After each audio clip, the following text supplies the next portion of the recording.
There we go. We'll give up with Logic's new stem separation. Shouldn't have pitted it against an organ trio and tried to separate the bass. My name's Jack Duxbury, welcome to Andertons TV. Oz Pals behind the camera there. And I want to start with a bit of music because Hammond organ means a lot to me and Nord mean a lot to me, and this is their new offering to the world, the Nord Organ 3. Haven't had a dual manual kind of Hammond clone from them for at least 4 years that we could bring to your attention because they discontinued the C2D, which was the last model they did. And since that time, it's found favour with a lot of musicians, and I think that demand has made them bring this back. Just some little caveats, I'm aware there are all the other types of brands of Hammond organ that we don't sell at Andertons, and I'm not even familiar with those, like Viscount, Krumar, Hammond. Get in those comments, tell us why this sucks and that's the best. I get it, but here at Andertons, we're in Guildford, we're a store. What's amazing is you can come try these things out if you're in England. There's a lot of hands-on control, and we're going to talk about the things that I saw at the launch at NAMM. Oz was there, I wasn't there. So let's go through all these features that I know I have in my head that I understand are new about this and see if we can hear them in a kind of first look type of way. Let's just reset everything. And I mean, look at that. All these sets of drawbars. The first thing that I heard was some things have been moved about, and I kind of checked it out there. Right, we've moved where percussion is and the rotor speeds are down here, and that's all in an effort to make it more like the layout of a Hammond B3, so that's good. It doesn't really matter to me because I've not spent much time on a real one, but if you're an aficionado, that might matter to you. I definitely love this being down here, and even the half moon switch sits down there as an accessory. Worth noting as well that with the release of this, there was a new pedal board that they've finessed as well. I'm not going to demo that, but we may in the future. Again, this is the first look, so beware of that. Let's pull out some drawbars on this top manual and hear the core tone. I've got the Rotary speaker in the state it was when I turned it on. So let's have a listen and pull out some drawbars.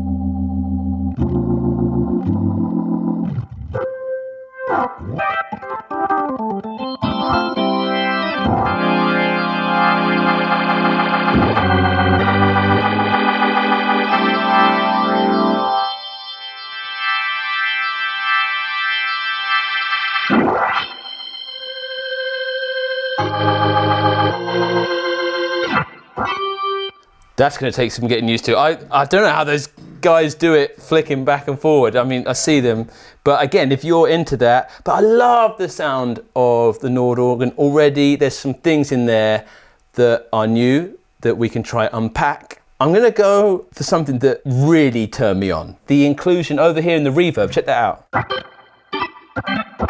If I make, this is like where I normally live around here.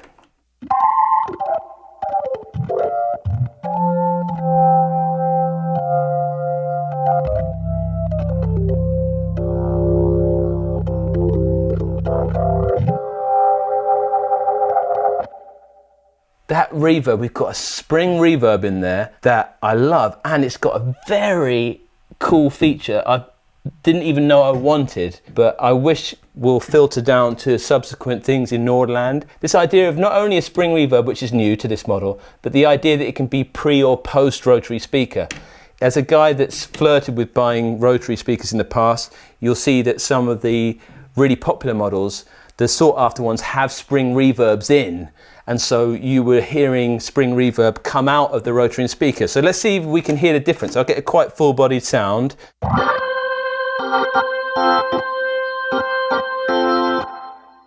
That's pre, and then if I shift press, so I'll put a bit more drive on and let's see what happens. So drive amount up here, and we'll drench it.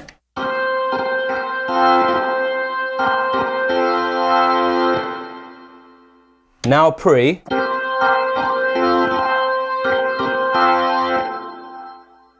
Subtle, but again, it's one of those things, if you're in guitar land, it's that idea that you know spring reverb technically sits between the power amp and the speaker. If you're like, it's subtle, but these little things, if you're going after the nth degree, I like that. And we've got bright and dark. Let's listen to those. We'll go shift, just learning where the buttons are. And we'll go normal, dark, bright. Also things like being in a room when we go,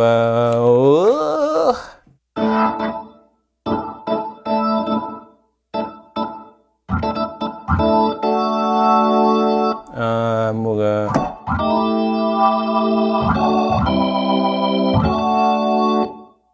And new cathedral reverb as well. Let's do like some majory stuff.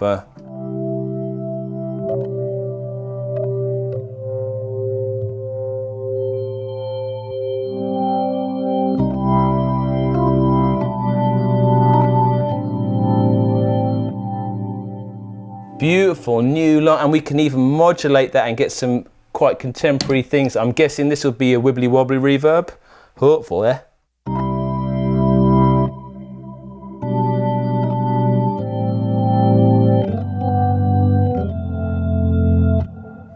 So new stuff in Reverb Town, I'll take that off, and let's go to Rotary Speakerville, where there are things that we've never seen in Nordland, like mic positions. So let's see if I can demo this. With a little bit of drive, so we can hear the character hopefully. It should be subtle, but we're a Rotary speaker, and apparently they've put a lot of effort into a new Rotary speaker emulation. Remember, this is big in keyboard land. It often justifies a whole new model in their stage series. That's one of the features that they'll often sell you on to get in there. And so the mic positions, let's have a listen to this. There's actually 5, so I'm gonna try play the same thing.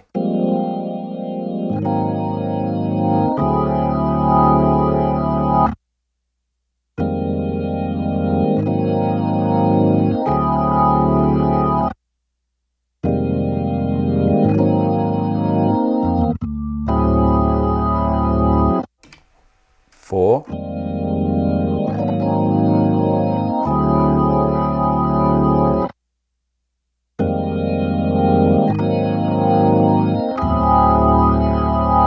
Not much in the room here to go on. Let's see if I can exaggerate those differences. Let's put the spring back on, because I do like a bit of spring going there. Oh, I can really hear that. So mic position, they're named on this panel here. Close. Wide. Corner. 180 degree. X, Y, oh now I see it on the screen, I get it, and close. Interesting. I like that, especially in the studio. I'm guessing you flirt with it. If you've got a studio space, you think one day, if you've got a bit of cash around, should I put a Hammond in there? And there's this idea of like, well, I can't find anyone to fix the thing anymore, and I don't want to fix it myself. So I think there's a growing market for these. That's why you see other competitors in the game now. And that's a nice addition, because if it's in the studio, you might be the mindset, well, I want to try out different mic positions. So that's cool, that's all on the top there. We've got different drive types.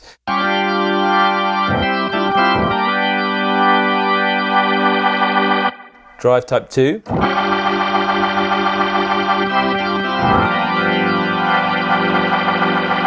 Really hear that difference, that's cool. The other big one is we're gonna have to go into a world that is new to me, and sorry if this sucks, but we're going to look at the bass modes in here and models available. New is having a separate bass output, so people who are using the bass sounds that are in here, or bass pedals, they're going to be happy because your sound guy's going to have choice, or if you're recording, you can separate those out. And as I understand, there's new bass sounds available in there. Let's pull out, put this on, to low manual, pull out the bass sounds, and we should hear stuff down here. This is the first one that comes on.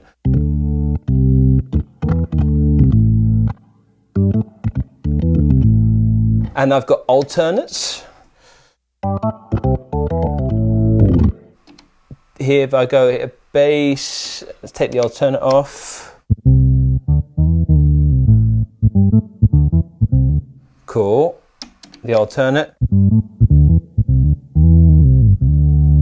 I heard that there were synth bass sounds. I mean, that sounds pretty synthy to me. It's just interesting because I think the videos I watched were on a prototype, so maybe they've changed the nomenclature of it. But there's some of the bass sounds in there. I'll just give you, we've got a Vox bass sound.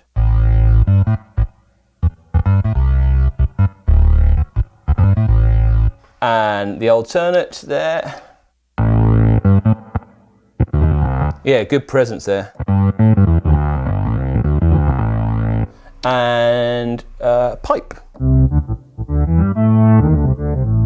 So there's some of the bass models in there, and whilst I'm over there, let's listen to the different organ types. It doesn't just do Hammond organ. This is the B3 sound up here. Jimmy Smith settings. Let's go different key. And then we'll do the same thing on the Vox. And hear how these react. And we have the Farfisa, very brash. And a soft B3, that might be nice for that flute. Let's try the same chord sequence between soft and normal, and I'm interested to see if there's a difference.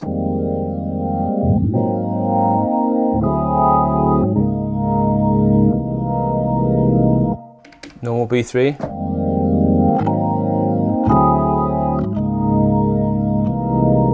Yeah, feel it in the attack, and I can hear it in the attack. That's cool, interesting. And the pipe.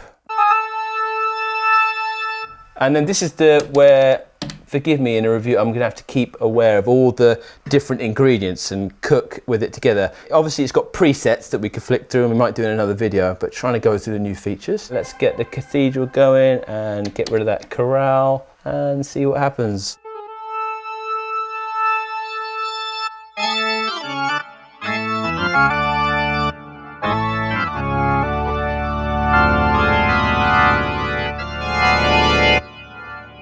Yeah, that reverb's absolutely massive, isn't it? Mad having that new cathedral reverb in there. I bet those guys are going to like it in Pipeland. To pair with those 60s organ sounds like the Farfisa and the Vox, let's go back to the speaker town and listen to the guitar amps in there, not just the rotary speakers. So this one's a JC120 with the drive on minimum, a little bit of a reverb. Drive at half mast. Let's go to Brit, drive at minimum. Drive at half mast. Twin, minimum.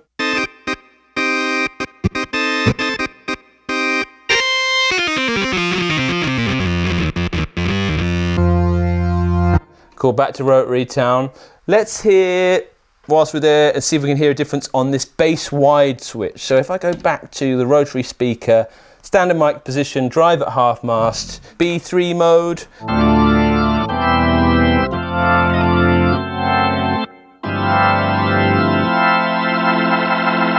I'll do the same now with bass wide.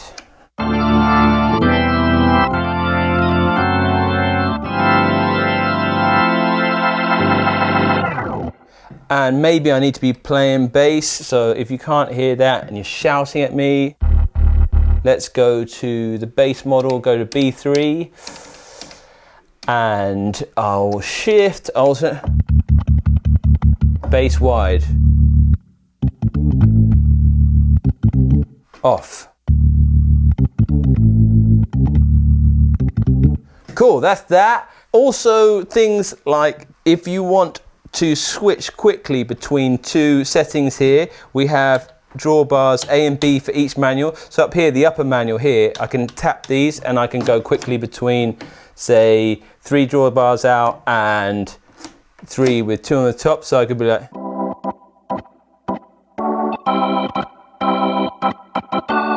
but Also handily above it, I love these. This feels very ergonomic in this section here to flick up between different presets. One really new thing is having the opportunity to modulate the sound with some effects in here. So it's a bit non-traditional, but again, let's hear that Vox organ model, put it through the new Brit thing with a little bit of drive on and see what's going on here.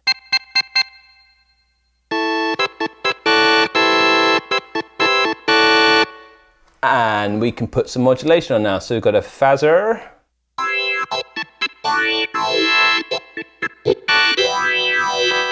Trem. Trem's a bit boring, it. Ring mod.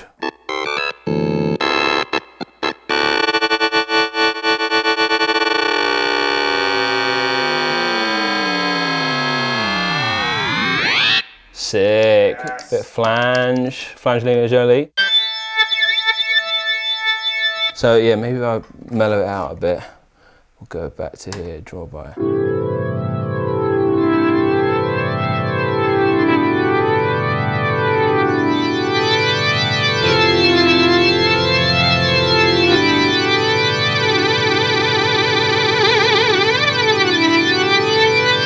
The effects are killer. Bit of chorus.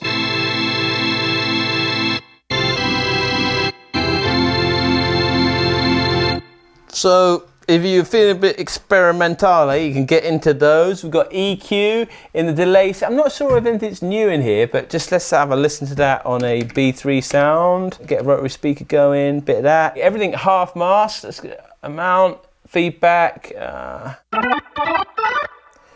On.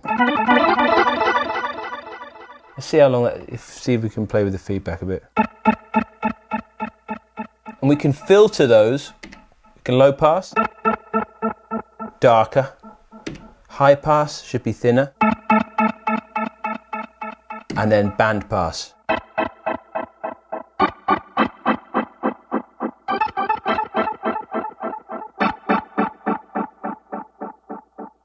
Great delay on there. I'm fascinated. I'd love to get my headphones on and really dig into those microphone types. I'm going to really try to get in the future, not too distant future. I've got some amazing friends. Mike Patrick's an amazing organ player, but there's some guys like Johnny Henderson, if you are familiar with Matt Schofield Trio and Robin Ford. He's my dream. So Johnny, if you're out there, I think I'm going to try and get hold of you to come in and demo it with the bass, full bass pedal thing, and we'll get a really great organ player to tell us what it feels like.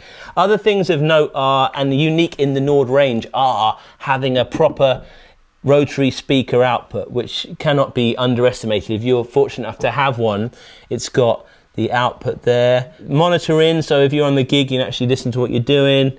Yeah, and also the bag. One thing that was sad, like if you own apparently the dimensions are different on the new one as well. So if you had the old C2D, the accessories won't fit. But yeah, let's get a player in. There are a lot of the new features, and more importantly, you can come to the store and we've got this out. I saw it in there. The boys have got it unboxed. But yeah, there's a lot of competition in this space, and I might even try petition for some people that have some of the competitors. I might, it's non-standard for a shop to do that. But I do think it's a very interesting, when I had a look at about the state of the market at the moment, there's a lot of competition there. So Nord are entering into a new place, and as I understand it, the old C2Ds are still very desirable. So up to you, let us know what you think, and thanks Oz for bearing with me. We'll get our heads around this a bit more and revisit it soon here on Andertons TV.